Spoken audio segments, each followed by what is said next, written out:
Hello everyone, welcome to my channel. आज मैं आपके लिए बहुत ही बढ़िया रेसिपी लेकर आई हूँ। ये रेसिपी तो कमर्शियल लेवल की है और जो मार्केट में जिस तरह से फ्रूट टोस्ट मिलते हैं सेम वही रेसिपी है। आप एक बार इसे घर पे बनाओगे तो आपको पता चलेगा कि आपने इसमें जो भी इंग्रेडिएंट्स ऐड किए हैं वो सारे के सारे घर में अवेलेबल तो है ही, मगर इसका फ्लेवर भी बहुत ही बढ़िया है। कोई पहचान नहीं पाएगा कि आपने इसे घर पे बनाया है। अगर आप इसे पैक करके सेल भी करते हो तब भी कोई नहीं पहचान पाएगा कि ये घर पे बने हुए हैं। ये सच में बहुत ही बढ़िया रेसिपी है। आप एक बार इसे ज़रूर बना के देखिएगा। और मैंने यहाँ पे इसे 2 तरीक़ों से बनाना सिखाया है। अगर आपके पास माइक्रोवेव ओवन है तो उसमें भी आप बना सकते हो और OTG ओवन में भी। आपने अभी तक मेरे चैनल को सब्सक्राइब ना किया हो तो प्लीज़ कर लीजिएगा। तो मेरे अर्चूस किचन में आप सभी का स्वागत है। चलिए फ्रूट टोस्ट बनाना शुरू करते हैं। सबसे पहले मैंने यहाँ पे लिया है 1/2 कप गुनगुना पानी। अभी गर्मी की सीज़न है तो 1/2 कप गुनगुना पानी इनफ है, बहुत ज़्यादा गर्म नहीं होना चाहिए। ये है 1/3 कप पिसी हुई चीनी और ग्राम से देखो तो 50 ग्राम है। ये है 1/2 table spoon instant dry east और ग्राम से देखो तो 5 ग्राम। इसी के साथ हमें इसमें ऐड करना है 1/4 टीस्पून जितना नमक। अब इन सारी चीज़ों को अच्छी तरह से एक बार मिलाएंगे और इसे ढक के हम रखेंगे कम से कम 15 से 20 मिनट। जब तक ये फर्मेंट हो रहा है तब तक हम यहाँ पे हमारा मैदा ले लेते हैं।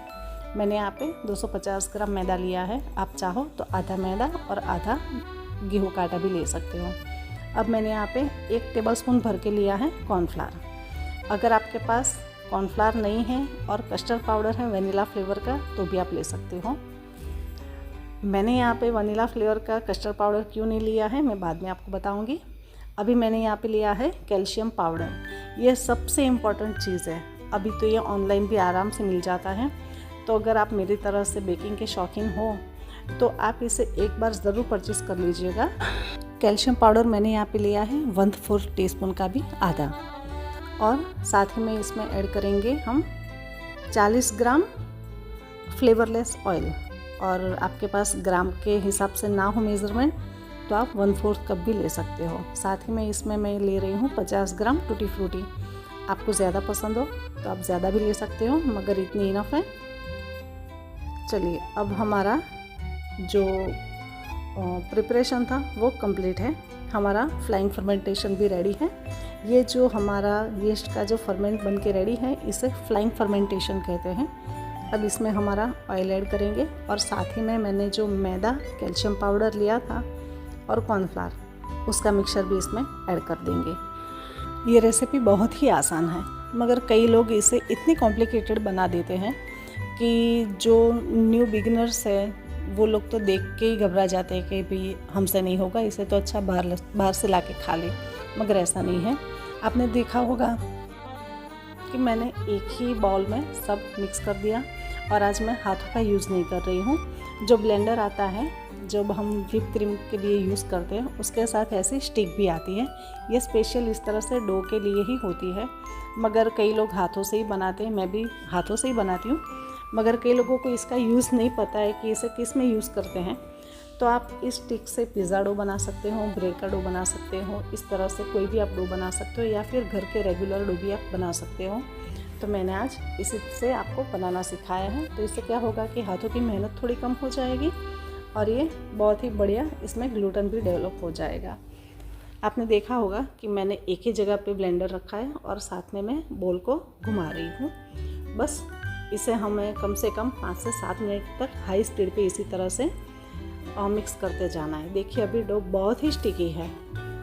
अगर आप इसे हाथ से करने जाते तो आपके हाथ में थोड़ी मेहनत ज़्यादा लगती और गंदे भी ज़्यादा होते, मगर ये बहुत ही आसान तरीके से फटाफट बन गया है। देखिए, ये एकदम स्टिकी है और बहुत ही बढ़िया इसमें ग्लूटेन डेवलप हो गया है। हमने इसमें ग्लूटेन पाउडर ऐड नहीं किया है।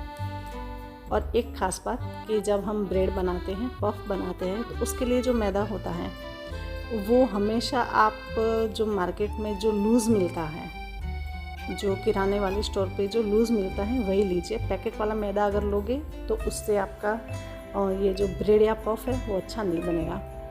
अब मैंने यहाँ पे 1 टेबलस्पून या फिर 10 ग्राम बटर अगर आपके पास बटर ना हो तो मैंने जब 40 ग्राम तेल लिया था उसकी जगह 50 ग्राम तेल लीजिएगा और इसे एक बार हाथों से अच्छी तरह से मल लेंगे। इस तरह से देखिए, इस तरह से उंगलियों को हमें साथ में रख के इस तरह से इसे घुमाते जाना है और इसके जितने भी एजेस हैं वो नीचे जाने चाहिए और अच्छी तरह से इसे गोल बनाएंगे। इसे बोलते हैं राउंडिंग। अब हम इसे रखेंगे प्रूफिंग के लिए। अगर आपने अभी तक मेरे चैनल को सब्सक्राइब ना किया हो तो प्लीज़ कर लीजिएगा। इसे हमें 100% प्रूफ नहीं करना है, सिर्फ 30%। देखिए, आपको लगे कि ये साइज़ में थोड़ा बड़ा हो गया है तब तक ही। देखिए नीचे इसके फर्मेंटेशन शुरू हो गया है तो अच्छी सी जाली भी बनना शुरू हो गई है। हमें इतना ही इसे फर्मेंट करना है। अब यहाँ पे इसके 2 भाग करने हैं। आपको अगर इससे छोटे टोस्ट चाहिए तो आप 3 भाग कीजिएगा। मैंने यहाँ पे 2 भाग ही किए हैं और इस तरह से आसानी से हाथों से ही स्ट्रेच हो जाता है। देखिए, हो सके उतना नीचे मैदा ना लो तो अच्छा है, ज़रूरत पड़े तो थोड़ा सा यूज़ करिएगा, मगर जब तक लगे कि नहीं यूज़ करना है, नहीं ज़रूरत लग रही है तो मत लीजिएगा। अब हम आधी टूटी फ्रूटी इसके ऊपर ही रखेंगे। अब कई लोग क्या करते हैं कि डायरेक्ट जब डो बनाते हैं उसी के अंदर टूटी फ्रूटी भी ऐड कर देते हैं। टूटी फ्रूटी जब हम अंदर ऐड करते हैं तो फिर डो उतना अच्छी तरह से स्ट्रेच नहीं होता है।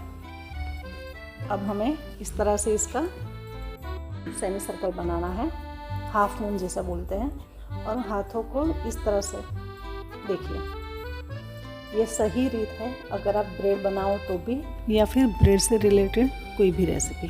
देखिए, अब हमें थोड़ा सा मैदा और ज़रूरत पड़ेगी। यहाँ पे हाथों से इसे स्ट्रेच करते जाना है और थोड़ा सा प्रेस भी करते जाना है। अब आप यहाँ पे प्रेस करोगे तो क्या होगा कि अंदर की जो हवा है वो बाहर निकल जाएगी।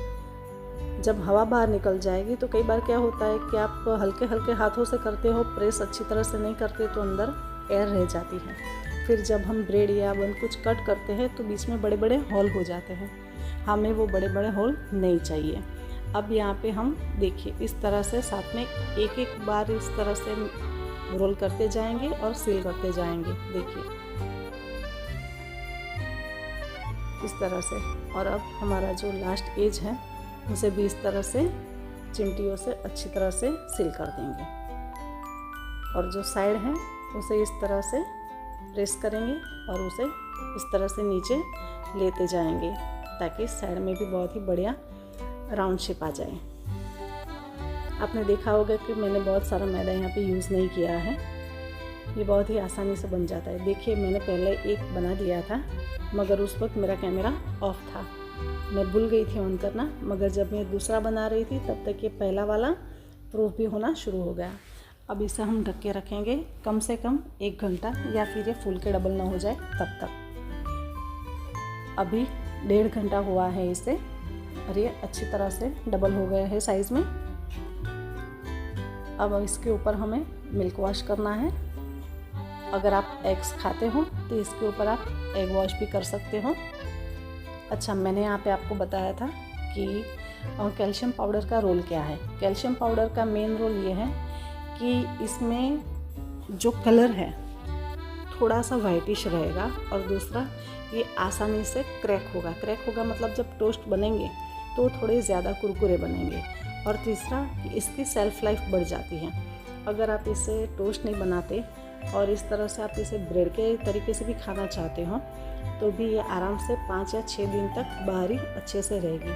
अब मैंने यहाँ पे जब तक बना रही थी मैं रोल तब तक मैंने यहाँ पे 180 डिग्री पे मेरा ओवन प्रीहीट किया था और मैंने यहाँ पे इसे 40 मिनट के लिए रखा था। अब 20 मिनट हो गए हैं तो मैंने क्या किया, 20 मिनट के बाद देखा कि ओवन में एक साइड, हर ओवन में, मेरे ओवन में नहीं, हर ओवन में एक हीट स्पॉट होता है, तो मैंने ट्रे को पलटा दिया है ताकि दोनों बन पे अच्छा सा कलर आए। देखिए अभी 5 मिनट बाकी है मगर दोनों लोफ पे अच्छे से कलर आ गया है। देखिए गोल्डन ब्राउन अच्छा सा कलर आ गया है। तो अब मुझे इसे ज़्यादा नहीं रखना है तो मैं इसे निकाल दूँगी। इसलिए मैं कहती हूँ कि हर एक ओवन का अलग अलग टाइम रहता है। मेरे ओवन में मैंने 40 मिनट के लिए रखा था मगर फिर भी 35 मिनट में बन के रेडी हो गए हैं। हर एक ओवन का टेम्परेचर अलग होता है, हर एक ओवन का हीट स्पॉट भी अलग होता है। आपके ओवन में कौन सी जगह पे हेयर फॉल ज़्यादा है वो आपको खुद को देखना पड़ेगा एक बार। अब हम इसे रखेंगे रूम टेम्परेचर पाए तब तक। तो मैंने यहाँ पे इसे पूरी रात रखा है। देखिए अगली सुबह ये बिल्कुल ठंडे हो गए हैं। कैल्शियम पाउडर यहीं पे यूज़ होता है कि आप इसे कम से कम 10 से 12 घंटे ऐसे रखोगे तो ये अपने आप सूखना धीरे धीरे शुरू हो जाएगा। मतलब इसके अंदर जितना भी मॉइस्चर है वो धीरे धीरे डल होता जाएगा। आपने देखा होगा कि मार्केट से आप जो ब्रेड लाते हो वो भी 2 या 3 दिन के बाद, 2 दिन भी बहुत ज़्यादा मैं बोल रही हूँ, 24 या 25 घंटे के बाद आप देखोगे कि उसमें से मॉइस्चर धीरे धीरे कम होता जाएगा, क्योंकि उसमें कैल्शियम पाउडर होता है। और कैल्शियम पाउडर ख़ास तौर पे टोस्ट बनाने में ही यूज़ होता है, मगर आजकल तो लोग ब्रेड बनाने भी ज़्यादा यूज़ करते हैं ताकि उसकी सेल्फ लाइफ बढ़ जाए। अब यहाँ पे मैं एक एक उंगली का नाप लेके इस तरह से इसे कट लगा रही हूँ। और ये जो कट लगा रही हूँ वो ब्रेड नाइफ़ है, क्योंकि इसमें टूटी फ्रूटी है तो वो रेगुलर नाइफ़ से आसानी से कट नहीं होगी। देखिए ये फटाफट मैं कट कर लेती हूँ। ये बहुत ही बढ़िया रेसिपी है, आप इसे एक बार ज़रूर बना के देखिएगा। कई बार आप टोस्ट बनाते हो तो आपको पता होगा कि अरे यार आज थोड़ा नमक कम लग रहा है या फिर आज थोड़ा स्वीट कम लग रहा है, मगर ये रेसिपी बिल्कुल परफेक्ट है। मेरी भी बेकरी थी तो मैं भी मेरी बेकरी में इसी तरह से टोस्ट बनाती थी, इसलिए मुझे पता है कि बेकरी में टोस्ट कैसे बनते हैं। और आपको और बेकरी के रिलेटेड रेसिपीज़ अगर आपको जाननी है तो मुझे ज़रूर बताना। मैं आपके लिए बेकरी के रिलेटेड भी बहुत सारी वीडियोस लेके आऊँगी। देखिए मैंने सारे स्लाइस इस तरह से बेकिंग ट्रे में अरेंज कर दिए हैं। अब हम इसे बेक करेंगे। तो मैंने यहाँ पे ट्रे को रख दिया है ओवन में। ओवन को मैंने पहले से ही 160 पे प्रीहीट करने रख दिया था। देखिए अभी मैंने 40 मिनट्स के लिए इसे रखा है 160 डिग्री पे। 20 मिनट के बाद हम इसे पलटा देंगे। अब हमारे थोड़े बच गए हैं, तो ये है माइक्रोवेव की ट्रे। ये माइक्रोवेव में आती ही है, तो इसमें भी मैंने इस तरह से अरेंज कर दिए हैं और एक बार मैंने इसे 5 मिनट के लिए बेक कर दिए हैं। अब इसे हम पलटा देंगे। देखिए ऊपर से थोड़े हार्ड हो गए हैं और नीचे से सॉफ्ट है। तो ये दिक्कत हर ओवन में रहती है, क्योंकि घर का ओवन और बेकरी का ओवन दोनों में आसमान ज़मीन का फ़र्क होता है। मगर हमें घर पे बनाना है तो थोड़ा सा कॉम्प्रोमाइज़ चलता है और ये थोड़ी मेहनत करनी पड़ती है। तो हमने ये सारे पलटा दिए हैं और अब मैं इसे फिर से रखूँगी ओवन में। मगर तब तक मेरी OTG वाली जो बैच थी वो भी एक बार हो गई है 20 मिनट। तो ये भी ऊपर से हार्ड हो गई है और नीचे से सॉफ्ट है। तो एक बार इसे भी हम फिर से पलटा देंगे। देखिए ये काफ़ी हार्ड है। और मैंने यहाँ पे कस्टर्ड पाउडर क्यों नहीं लिया, अब मैं आपको बताती हूँ। कस्टर्ड पाउडर अगर मैंने यहाँ पे लिया होता तो इसका कलर थोड़ा और डार्क हो जाता, इसलिए मैंने यहाँ पे कस्टर्ड पाउडर नहीं लिया है। अगर आपको वनीला फ्लेवर अच्छा लगता है तो आप क्या कीजिए, यहाँ पे कॉर्नफ्लावर के साथ वनीला एसेंस ऐड कर दीजिएगा। मगर मैंने यहाँ पे वनीला एसेंस भी ऐड नहीं किया है और ना ही कस्टर्ड पाउडर। अब हम यहाँ पे इसे रखेंगे फिर से ओवन में। मैं आपको एक बार फिर से दिखाती हूँ। ये मैंने सारे के सारे टोस्ट हैं इसे पलटा दिए हैं और अब हम फिर से यहाँ पे कॉम्बिनेशन मोड है, कन्वेंशन मोड, वहाँ पे अभी 180 दिख रहा है, मगर मैं यहाँ पे 150 सेट कर रही हूँ। टाइम मैं यहाँ पे दूँगी 6 मिनट। पहले मैंने 6 मिनट इसे रखा था, 6 मिनट के बाद मैंने पलटा दिया और फिर से मैं इसे 6 मिनट के लिए रख रही हूँ। फिर आप एक बार अपने ओवन के हिसाब से देख लीजिएगा कि आपको लगे कि अभी मुझे और डार्क करना है तो आप अपने हिसाब से 2-3 मिनट ज़्यादा या कम अपने हिसाब से कर सकते हो। मगर मेरे ओवन में ये आराम से 15 मिनट में हो गए हैं। देखिए मैं आपको इसकी आवाज़ भी सुनाती हूँ, ये कितने क्रिस्पी बने हैं, आप खुद ही देखिए।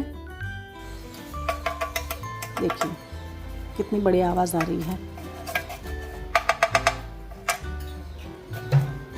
आपने अभी तक मेरे चैनल को सब्सक्राइब ना किया हो तो प्लीज़ कर लीजिएगा। देखिए लग रहा है ना बिल्कुल मार्केट जैसा। ये बहुत ही बढ़िया रेसिपी है, आप एक बार इसे ज़रूर बना के देखिएगा और मुझे बताना आपको ये रेसिपी कैसी लगी। मैंने इसे गरम गरम चाय के साथ सर्व किया है। चलिए मिलते हैं ऐसी एक नई रेसिपी के साथ, तब तक के लिए बाय बाय।